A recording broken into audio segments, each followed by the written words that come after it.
Hello दोस्तों, नमस्कार। देव्यम IAS team की तरफ से मेरा नाम है आकाश श्रीवास्तव। तारीख आज 28 जुलाई 2022 और हम बात करने जा रहे हैं हिंदू के इंपॉर्टेंट एडिटोरियल एनालिसिस की आसान भाषा में इसको समझने का प्रयास करेंगे। दोस्तों, आगे बढ़े से पहले चैनल को लाइक शेयर और सब्सक्राइब करना ना भूलिए, जिससे क्वालिटी कंटेंट रेगुलरली हम आप तक लाते रहें। आज के पहले आर्टिकल की हम बात कर रहे हैं death by हुच।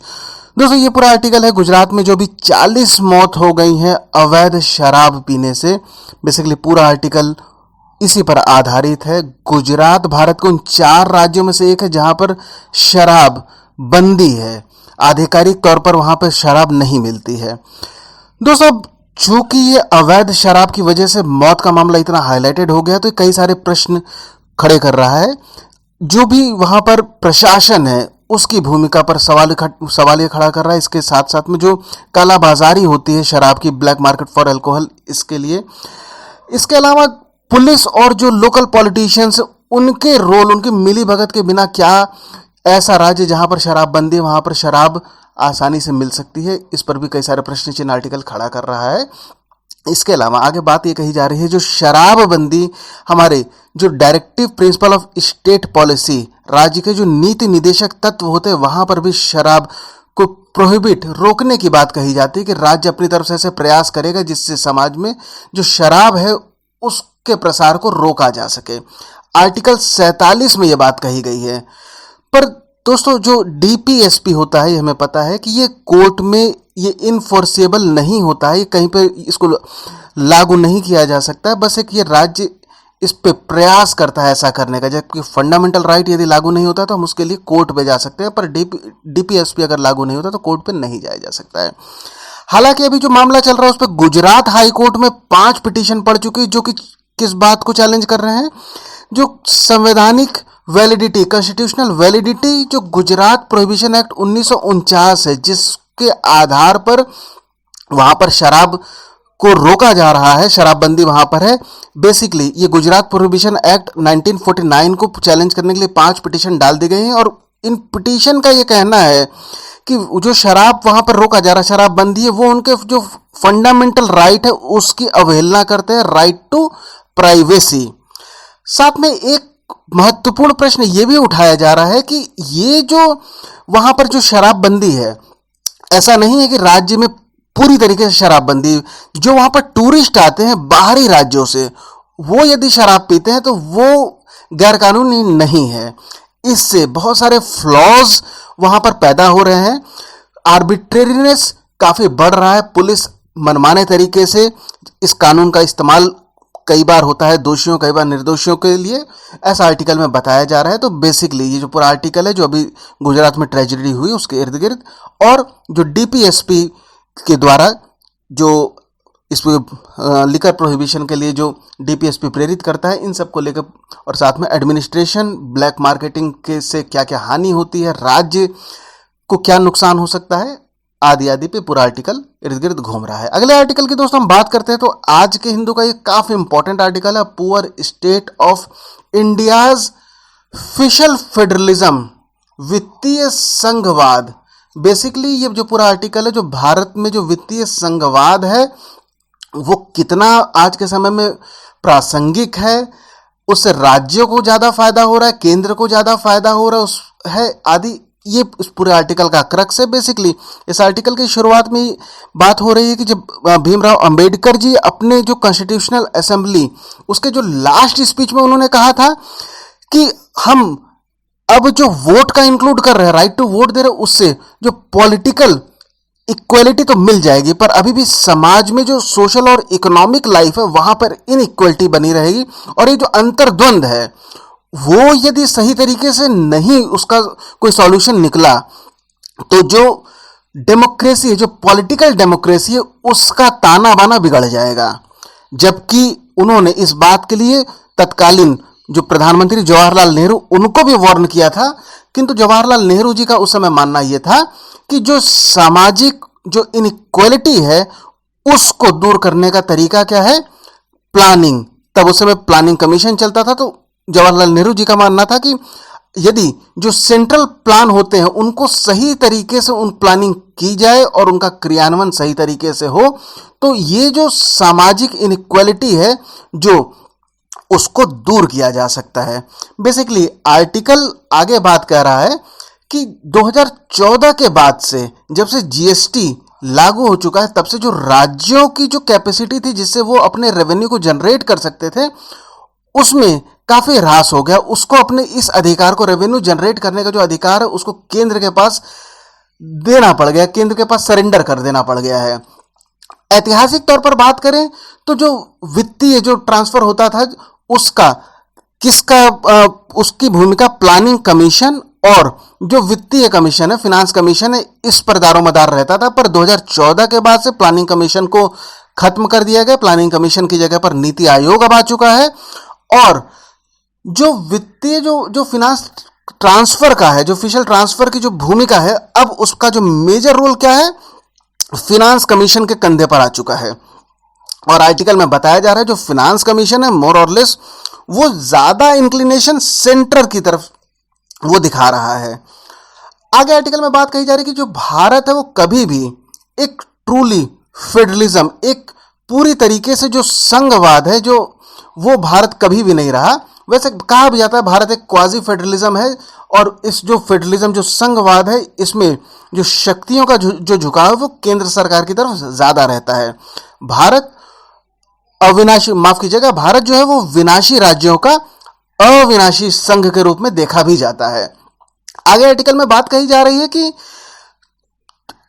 Justice PV Rajamannar, इसको हम राजमन्नार कमेटी के नाम से भी काफी फेमसली जानते हैं। 1969 में इस कमेटी का फॉर्म हुआ था, और ये राज्य सरकार, तमिलनाडु सरकार ने बेसिकली इसका फॉर्म किया था। और ये वन ऑफ इट्स काइंड पहली थी जब किसी राज्य सरकार ने एक कमेटी को बनाया हो, और किस लिए, जिससे वो केंद्र राज्य के बीच में जो वित्तीय जो रिलेशन है उसकी पड़ताल कर सके, उसको जांच सके कि ये कितना सही है और उसमें क्या सुधार की जरूरत है। और ये जो राजमन्नार कमेटी जो बनी थी 1969 में, उसने ये रिकमेंडेशन दिया था कि जो टैक्सेशन पावर है, जो कर लगाने की जो शक्ति होती है, उसका विकेंद्रीकरण करने की आवश्यकता है। राज्य, जितने भी राज्य सरकार, उनको ज्यादा अधिकार होने चाहिए कि वो अपने परिस्थितियों, अपनी जरूरतों के हिसाब से वो अपने रेवेन्यू और अपने कर को लगाकर रेवेन्यू को जनरेट कर सके।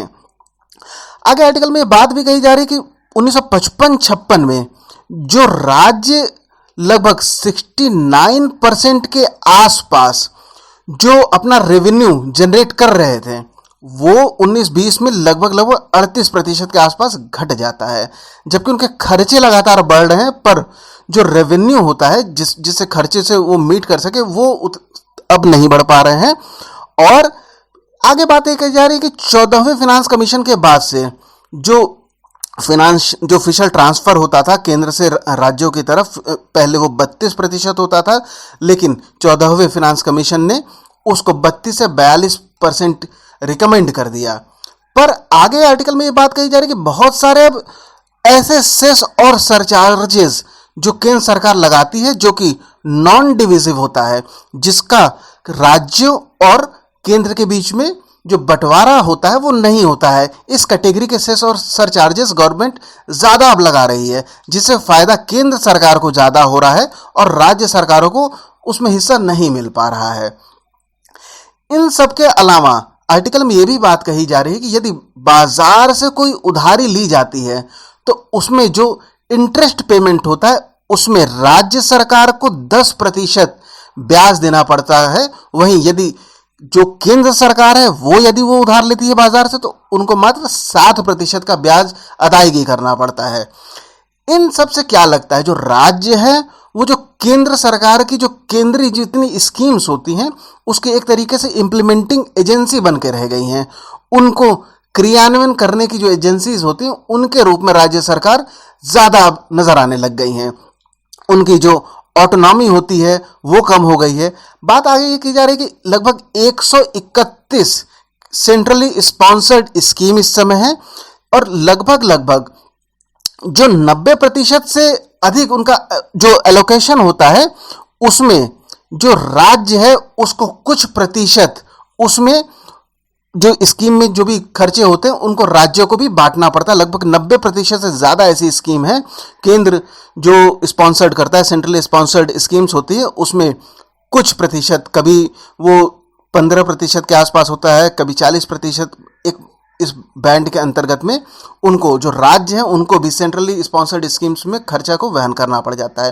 प्रश्न ये आर्टिकल में उठाया जा रहा है कि जो हमको पता है कि 3 लिस्ट होते हैं, एक सेंटर लिस्ट होते हैं, सेंट्रल लिस्ट होती हैं, एक स्टेट लिस्ट होती है, और एक हमारी जो जिस पे जो राज्य हैं और जो केंद्र सरकार है दोनों मिलकर कानून बना सकते हैं, ऐसे लिस्ट होती है।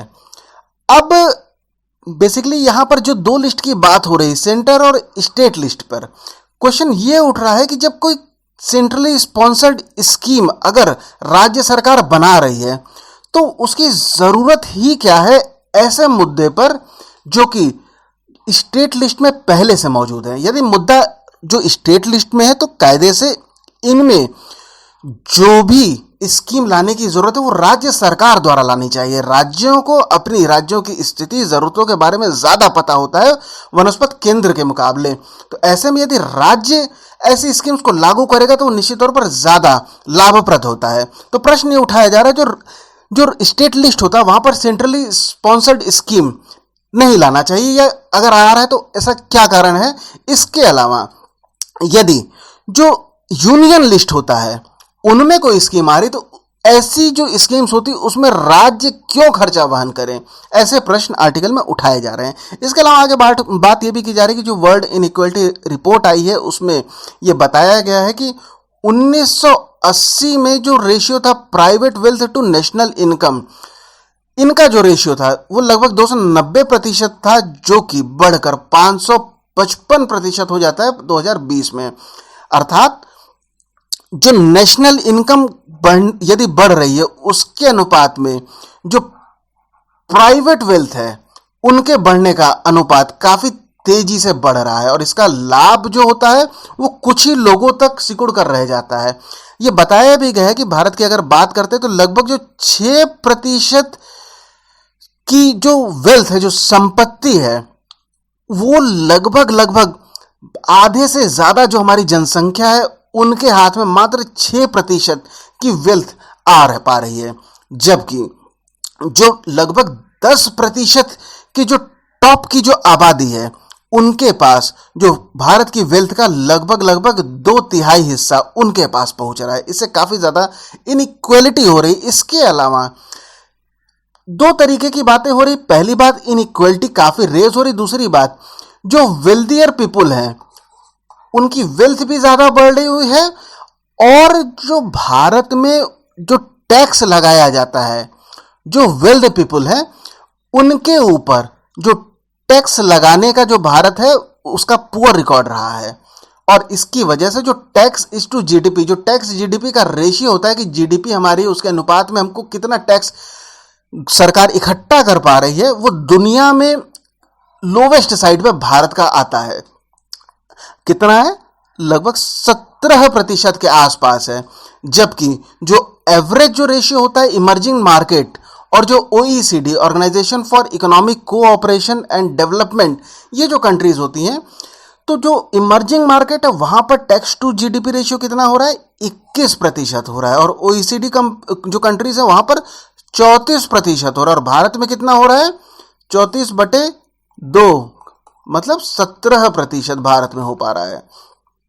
इसके अलावा आगे बात यह भी की जा रही है कि अभी भी जो हमारा टोटल टैक्स जो कलेक्शन होता है उसमें जो इनडायरेक्ट टैक्सेस होते हैं वो मेजॉरिटी जो एक पूल बना रहे हैं, लगभग 56% का वो इनडायरेक्ट टैक्सेस हो रहे हैं।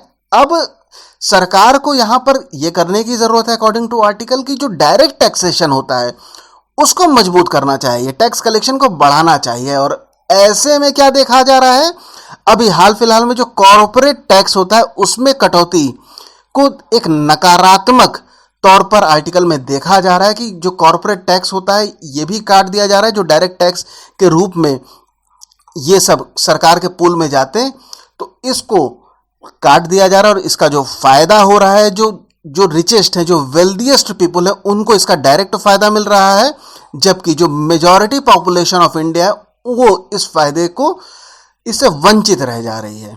तो दोस्तों बेसिकली ये पूरा आर्टिकल था जो वित्तीय संघवाद है भारत का उस पर आधारित एग्जाम पॉइंट ऑफ व्यू से काफ़ी इंपॉर्टेंट है, स्पेशली मेंस लिखने के लिए।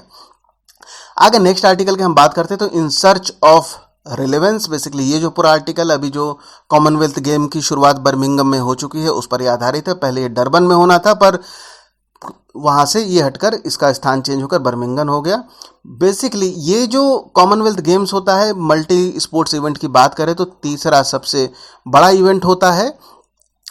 ये लगभग 2.5 बिलियन पीपुल को रिप्रेजेंट करता है। 72 जो नेशन और टेरिटरी आते हैं, और इम्पॉर्टेंट बात ये होती है इसमें काफ़ी डाइवर्सिटीज़ हैं। एक तरफ भारत जैसा देश भी इसमें पार्टिसिपेट करता है जिसकी पॉपुलेशन 1.3 बिलियन होती है, तो दूसरी तरफ वहाँ पर न्यू जैसा एक रीजन है वो भी पार्टिसिपेट करता है जिसकी पॉपुलेशन मात्र 2000 के आसपास है।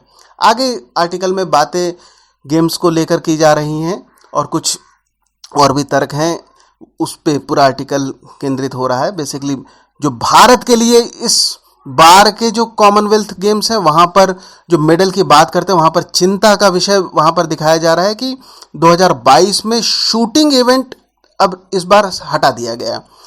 पिछला जो कॉमनवेल्थ गेम हुआ था वहाँ पर शूटिंग से भारत को 16 मेडल आए थे और इस बार शूटिंग इवेंट को हट गया।